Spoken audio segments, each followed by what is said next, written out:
고린도후서 1장 1절부터 11절까지의 말씀입니다.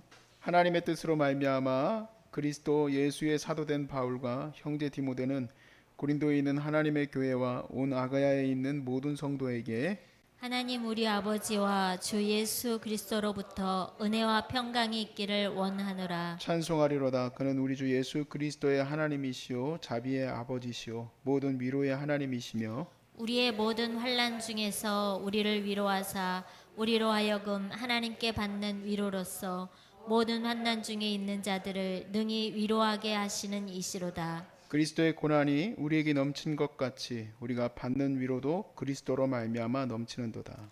우리가 환난 당하는 것도 너희가 위로와 구원을 받게 하려는 것이요 우리가 위로를 받는 것도 너희가 위로를 받게 하려는 것이니 이 위로가 너희 속에 역사하여 우리가 받는 것 같은 고난을 너희도 견디게 하느니라.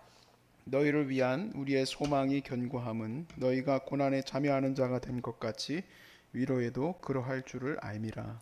형제들아 우리가 아시아에서 당한 환난을 너희가 모르기를 원하지 아니하노니 힘에 겹도록 심한 고난을 당하여 살 소망까지 끊어지고 우리는 우리 자신이 사형 선고를 받은 줄을 알았으니 이는 우리로 자기를 의지하지 말고 오직 죽은 자를 다시 살리시는 하나님만 의지하게 하심이라.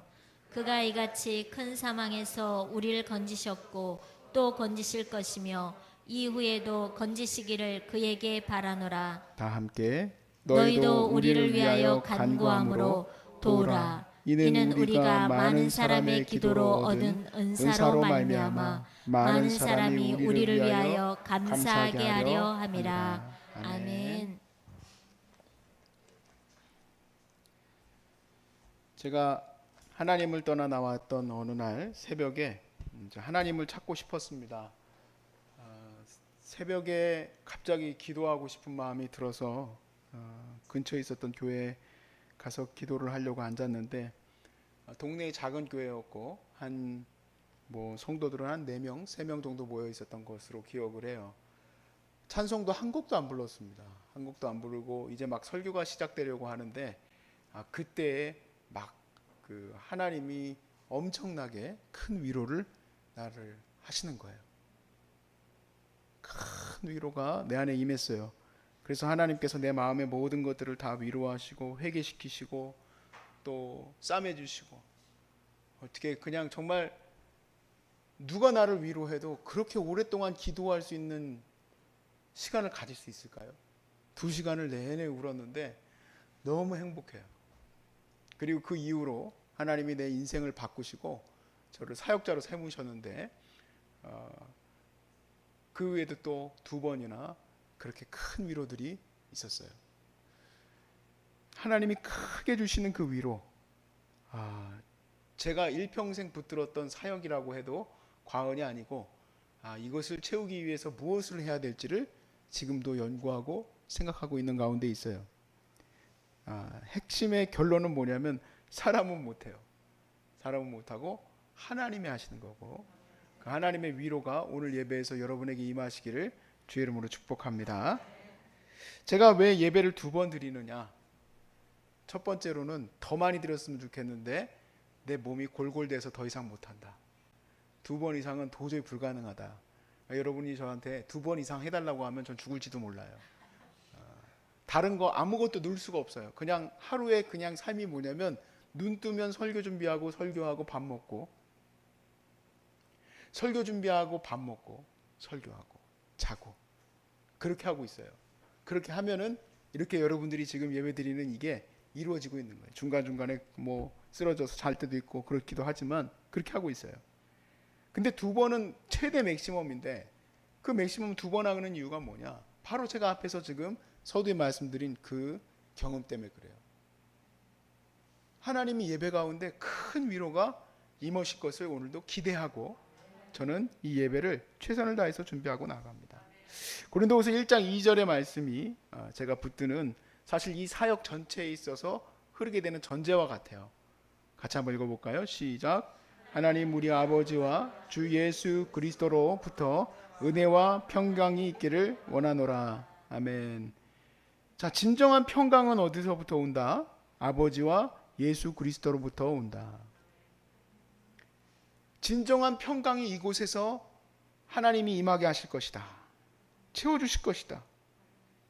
그 허름한 교회에서 무슨 찬양인지도 모르는 그 찬양 그냥 두 곡, 세 곡을 부르고 나서 저는 부르지도 않았지만, 그리고 그분이 하신 설교를 내용도 이해도 못했지만 그 자리에서 하나님이 엄청난 기름을 부으셨다면 여기에 이렇게 항상 여러분들이 예배하실 수 있는 이곳에서 기름 부으신다면 얼마나 더 큰 은혜를 주실까?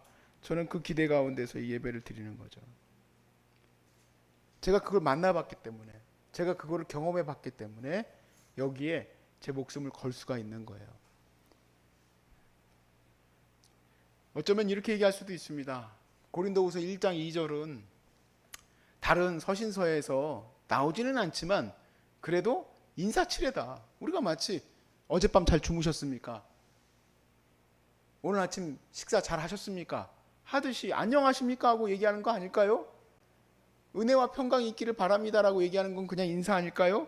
라고 얘기할 수도 있어요. 그런데 아닙니다. 이 고린도후서 1장 2절의 이 내용이 3절부터 계속 풀어져요. 하나님의 은혜와 평강이 어떻게 우리에게 임하게 되는가? 고린도후서 1장 3절 말씀에 풀어지는 것을 보세요. 찬송하리로다. 그는 우리 주 예수 그리스도의 하나님이시요 자비의 아버지시요 모든 위로의 하나님이시다. 하나님이 우리에게 평강과 은혜를 주시는 것에 중심을 이렇게 잡아놨어요. 그분의 위로하심. 우리 하나님의 위로하심. 우리가 예배하는 이유는, 우리가 찬송하는 이유는 그분이 위로의 하나님이기 때문에 그래요. 그분이 우리를 회복시켜 주시는 하나님이기 때문에 그래요. 1장 4절에 우리의 모든 환난 중에서 우리를 위로하사 우리로 하여금 하나님께 받는 위로로서 모든 환난 중에 있는 자들을 능히 위로하게 하시는 분이시다. 사도 바울의 경우에는 예수 그리스도를 전하다가 갇힌 감옥에 갇힌 자들에게도 하나님이 큰 위로의 하나님이고, 또 저와 같이 삶에서 무엇이 옳은지 모르고 방황하던 젊은이에게 하나님이 큰 위로를 주시고, 또 우리 이렇게 병들었던 자들이 하나님의 예배 가운데에서 큰 위로를 얻게 하시고, 저희 부모님처럼 사업에 망하고 어려움을 겪었던 분들도 하나님이 큰 위로를 주시고, 그 위로를 겪고 경험했던, 사실은 우리 기독교 100년사에서 7, 80년대가 그런 큰 위로를 얻었던 때가 같아요. 다시 그 위로가 회복되기를 바랍니다. 그래서 여기 오시는 환우들이 꼭 마침 여기에 서게 됐을 때 그 얘기를 하시죠. 내가 참 많은 위로를 얻고 정말 평강과 기쁨을 얻었던 곳이다 라는 말을 해요. 제가 여러분들을 찾아가서 뭐 게임을 해드리거나 즐겁게 해드리기 위해서 뭘 해드렸거나 그런 거 아무것도 없어요. 도대체 이런 마음들이 어디서 만들어지는 겁니까? 오직 예배 가운데서요. 오직 예배 가운데서. 제가 총신대 신학과 다닐 때 음악의 달란트를 하나님이 주셨기 때문에 그걸 100% 쓰고 싶었어요. 그래서 찬양 사역을 이제 하려고 찬양단을 만들었습니다. 거기에 찬양단이 3개 정도 있었어요. 전문 찬양팀이. 그런데도 불구하고 내가 또 만들었어. 그래서 뭘 하고 싶었냐면, 다른 찬양단은 또 각각 뭐 미랄 선교단은 그 장애우들을 위해서 섬기는 사역 가운데, 또 뭐 헤세드는 딱 그 채플 사역과 또 여러 가지 음악 사역을 위해서 쓰이고 그러는데, 저는 세계 열방 가운데 하나님을 찬양하고 싶은 거예요. 그래서 열방 가운데 하나님을 예배하기 위해서 이 찬양을 하려고 저는 매 방학 때마다 신학생들을 모집해서 선교하러 나갔었어요. 그 예배에서 제가 추구하는 거는 그때 그 마음 똑같아요. 내가 엄청난 하나님의 위로 가운데 젖었었던 그 예배가 공식적으로 내가 간 곳마다 일어나면 제일 좋겠죠. 근데 그렇게는 안 돼요. 그렇지만 그렇게 되는 역사들이 매번 있었어요. 말이 안 통해도, 피부 색깔이 달라도 찬양 가운데 하나님의 그런 역사가 일어나는 거예요. 그러니까 나도 바울처럼 1장 3절에 찬송하리로다, 우리 하나님을 찬송하리로다 왜 안 하겠습니까? 그분이 우리 주 예수 그리스도의 아버지시오, 자비의 하나님이시오, 위로의 하나님이시기 때문에 내가 그분 붙들고 예배하려고 그 짓을 하고 돌아다녔다니까요. 사실 대부분은 사역에 올인하든지 그때 당시에 제 친구들처럼 무슨 뭐 자기의 커리어를 쌓을 수 있는 그런 클럽에 자기가 동참하든지 해야 되는데 저는 거기에 완전 미쳤어요. 같이 예배를 드리는데 중국에서 예배를 드리는데 6번 자살하려고 했었던 한 미망인이 예배 가운데 우리 예배 때 했던 찬양 짠매주 예수 예수님 찬양 찬미주 예수니까 짠매주 예수더라고. 짠매주 예수 할렐루야 할렐 그런 거 찬양이 제일 좋아. 왜냐면 할렐루야가 자주 나와야 돼. 만국 공통어. 거기서 그 여인이 하나님 앞에 돌아오는 역사가 있었어. 우리 한국 사람이라서 보러 왔다. 예전에는 단기 선교하러 가면 뭐 앞에서 율동하고 뭐 예배할 때 뭐 연극하고 아니구나. 예배다 예배. 같이 예배할 때 하나님이 역사하시는구나. 아니 뭐 어차피 예배 다 같이 하는데요. 그런 마음을 가질 수도 있지만 저는 특별한 경험이 있었어요. 하나님의 위로하심. 그 여인은 아들, 자기 사랑하는 독자 아들이 베이징에 갔다가 두들겨 맞아가지고 죽었어. 그래서 그 이후로 6번 자살했던 거예요. 자기도 죽으려고. 소망이 없어서. 소망이 없는 여인이요. 짠매주 예수에 넘어갔다니까요. 짠매주 예수에 하나님의 위로가 그 가운데 임했다니까요. 저에게 몇 번을 그런 걸 경험시키시더라고 하나님이. 그리고는 나를 결국 어디로 보냈냐. 암 환자들이 있는 곳에 보냈어요. 암 환자들이 있는 곳에서. 그러니까 나는 마치 뭐가 같으냐면 여러분 꿈속에서 보면 막 뛰려고 하는데 잘 안 뛰어지는 거 그런 경험해 보셨어요? 매일 예배가 그래. 매일 예배에서 막 예수 찬양합시다 그러는 것 같은데 여러분 마음이 팍 열려서 하나님의 위로가 막 임하는 사람들도 있고 안 그런 사람들은 눈 멀뚱멀뚱 뜨다가 어느 날 목사님 죄송합니다 저 갑니다 그런 사람들도 있을 수도 있고 이번에 전창근님 너무 이렇게 자꾸 이제 뭐라고 할까 영양분이 안 들어와서 소장이 너무 없어서 결국엔 이제 병원에 입원하게 됐는데 그분이 저한테 그렇게 고백해요. 하루 예배 2번 드린다고 너무 부담스러웠대. 그래서 일주일만 있다가 나가려고 그랬대. 그런데 그분이 울면서 그래요. 너무 행복하고 너무 좋았다고. 자기 더 있고 싶지만 있을 수가 없다고. 그렇게 하면서 가셨어. 인사도 못하고. 어떻게 된 거예요? 내가 전창근님하고 앉아가지고 차 마시면서 얘기하고 즐겁게 해드리고 수다 떨어서가 아니라 예배가 그렇게 만든 거야. 자기가 고백하더라고. 자기는 한 번도 신앙생활을 해본 적이 없는데 여기 와서 처음 시작했는데 처음 시작했던 그 예배가 그의 인생 사실 무슨 인생의 낙이 있겠어. 대장 다 잘라버리고 소장 요만큼 남았는데 맨날 믹스된 그 영양제 그거 받아가면서 일주일에 2번씩 맞아가면서 그래도 몸이 벌벌벌벌 떨릴 정도로 힘든 사람이 소망이 생겼어. 왜 소망이 생겼을까? 예배가 그렇게 만든 거야. 예배가. 내 몸이 바스라져도 나는 예배 드려야 돼. 내 몸이 부서져도 난 예배해야 돼. 말씀 전할 때 말씀의 힘을 다 실어야 돼. 왜냐하면 삶에 소망이 없을 수도 있는 사람이 소망을 붙들고 하나님의 크신 위로가 임하게 될 수도 있으니까. 그래서 예배하는 거예요. 그래서 내가 그렇게 하나님께 나가요. 우리는 고난이 없어져야지 평강이 있을 거라고 생각할 수밖에 없습니다. 이놈의 고난이 없어져야지, 이 암이 없어져야지 평안이 오지. 우리가 아이를 못 가질 때는 아이가 생겨야지 평강이 오지. 내가 대학 들어가기 전에 고3 때에는 대학 들어가야지 평강이 오지. 제가 왜 이런 말 할까요? 평강은 계속 안 와. 평강은 계속 안 와. 암이 나아도 평강이 없어. 고3이 대학 가면 온대요. 이제 시작이야. 애를 낳아봐. 애를 낳아서 너무 행복한 우리 아들 황이 고마워. 고마워. 그날 6시부터 이제 죽는 거야. 이제 나한테 받고 나서부터 이제. 놓기만 하면 울고 들기만 하면 울고 이쪽으로만 가면 울고 이쪽으로 가도 울고. 우리는 고민과 문제가 없어져야지 그래야지 평강한다고 생각하지만 오늘 본문이 가르쳐주는 것은 고난과 어려움 가운데 하나님의 위로를 받게 되는 거예요. 하나님의 위로를. 자, 1장 6절을 보세요. 우리가 환난 당하는 것도 너희가 위로와 구원을 받게 하려는 것이요, 우리가 위로를 받는 것도 너희가 위로를 받게 하려는 것이니 이 위로가 너희 속에서 역사하여 우리가 받는 것 같은 고난을 너희도 견디게 하느니라. 뭔 말이야? 그러니까 고난 받은 것이 위로 받으려고 고난 받으라는 건가? 그러면은 하나님은 병 주고 약 주는 분이신가? 지금 한참 우리가 위로의 예배에 대해서 얘기했지만, 그러면 다 고난 받는 사람들 모아다가 위로 받으세요 하려고 예배 드리는 건가? 아니에요. 그런 말이 아닙니다. 여기 사도가 이렇게 얘기해요. 8절에 형제들아, 우리가 아시아에서 당한 환난을 너희가 모르기를 원하지 아니하노니 힘에 겹도록 심한 고난을 당하여 살 소망까지 끊어졌다.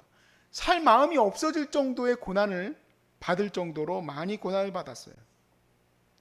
그러면 이렇게 살 소망까지도 끊어지는 이 인생, 그리스도인들이 받는 이 고난과 어려움의 이 삶이 지향하고 있는, 목적지로 향하고 있는 그 지향점이 어디냐? 바로 하나님을 의지하게 하려고 하는 거. 라인객이요. 하나님만 의지하게 하려고. 하나님만. 9절에 우리는 우리 자신이 사형 선고를 받은 줄을 알았으니 이는 우리로 자기를 의지하지 말고 오직 죽은 자를 다시 살리시는 하나님만 의지하게 하려 하십니다. 이 모든 시간들과 예배와 여러분들의 이 모든 이 터널 속에서 결국 마침내 터널을 지나 나오게 됐을 때 여러분이 딱 얻게 돼야 될 게 있는데 바로 하나님만 의지하는 거예요. 내 몸도 의지할 것 없구나. 내 남편도 의지할 거 아니구나. 내가 벌어놨던 돈도 아니구나. 내가 그동안 아둥바둥 살았던 것도 아니구나. 결국 하나님밖에 없구나. 이게 남아져야 되는 것이 목적지라는 거예요. 제가 이거는 확신하는 것은 저희 어머니가 많은 고난을 받았어요. 엄청난 고난 속에서 살아가셨어요. 가난에서도 고난을 받아보셨고, 병든 몸에서도 고난 받아보셨고, 또 남편으로도, 죄송합니다 아버지, 고난도 받으셨고. 여기 아까 전화가 왔는데 우리 아버지한테 전화가 왔어. 고난을 받으셨고, 이렇게도 고난 받으셨고 저렇게도 고난 받으셨고, 성도들한테도 배신당하는 고난도 받으셨고, 사업하다가 망하는 고난도 받으셨고, 지금도 고난 가운데 있는데 많은 성도들이 우리 어머니를 신뢰해요. 왜 신뢰합니까? 그 고난 가운데에서 연단된 사람이 붙들고 있는 그것, 하나님만 의지하는 거. 저 사모님은 하나님만 의지해. 하나님만 의지해. 얼마나 장치를 잘 해놨는지 우리 소중한 사람들은 무료 센터야. 제가 날마다 기도를 할 수밖에 없어. 우리 성도들이 하나님 앞에서 얼마나 많이 헌금하기를 바란다. 와가지고 헌금 얼마씩 하십시오 여러분. 그래야지 우리가 운영되지 않습니까? 나는 여기 시작된 이후로 지금까지 한 번도 그래 본 적 없어. 자기가 자기 뜻대로 내는 거지 그걸로 운영되는 데가 아니거든요. 여기 헌금으로 운영될 수 있는 저기 규모가 아니에요. 그런데 그렇게 한 이유가 있어요. 그 모든 연단이 결국 결론으로 딱 떨어졌어요. 하나님만 의지하고 가는 거예요. 여러분이 이 예배 가운데 위로받고 또 하나님의 은혜를 얻고 평강을 얻어서 결국 지향해야 될 곳이 있는데, 예배 가운데 결국 나와야 될 게 있습니다. 주님밖에 없습니다. 주님 두 손 들고 갑니다. 두 손 왜 듭니까? 항복하는 거예요. 하나님께. 내가 그동안 붙들었던 그 모든 거 다 내려놓고 이제 주님만 바라봅니다. 그 위로의 은혜를 여러분이 얻게 되면 여러분을 통해서 이제 사역하는 모든 것 가운데 하나님의 은혜를 다 누리게 돼요. 누릴 수밖에 없어. 왜냐하면 그 사람이 걷는 것이 다 하나님의 은혜거든. 말하는 것마다 다 하나님의 은혜거든요. 그래서 그들로 하여금 하나님께 감사하게 하는 놀라운 역사가 일어나게 될 줄로 믿습니다. 고린도 교회처럼 말이죠. 지금 어려운 상황을 우리가 가고 있지만 이 모든 시간이 여러분에게는 위로의 시간이 되길 바라고, 하나님을 경험하는 시간이 되시길 바라요. 매 예배 때마다 올 때마다 기대하십시오. 하나님은 오늘은 또 어떤 은혜를 주실지. 또 그리고 여러분이 그 은혜 가운데에서 이제 주님만 의지하는 온전한 성도로 서시기를 주의 이름으로 축복합니다.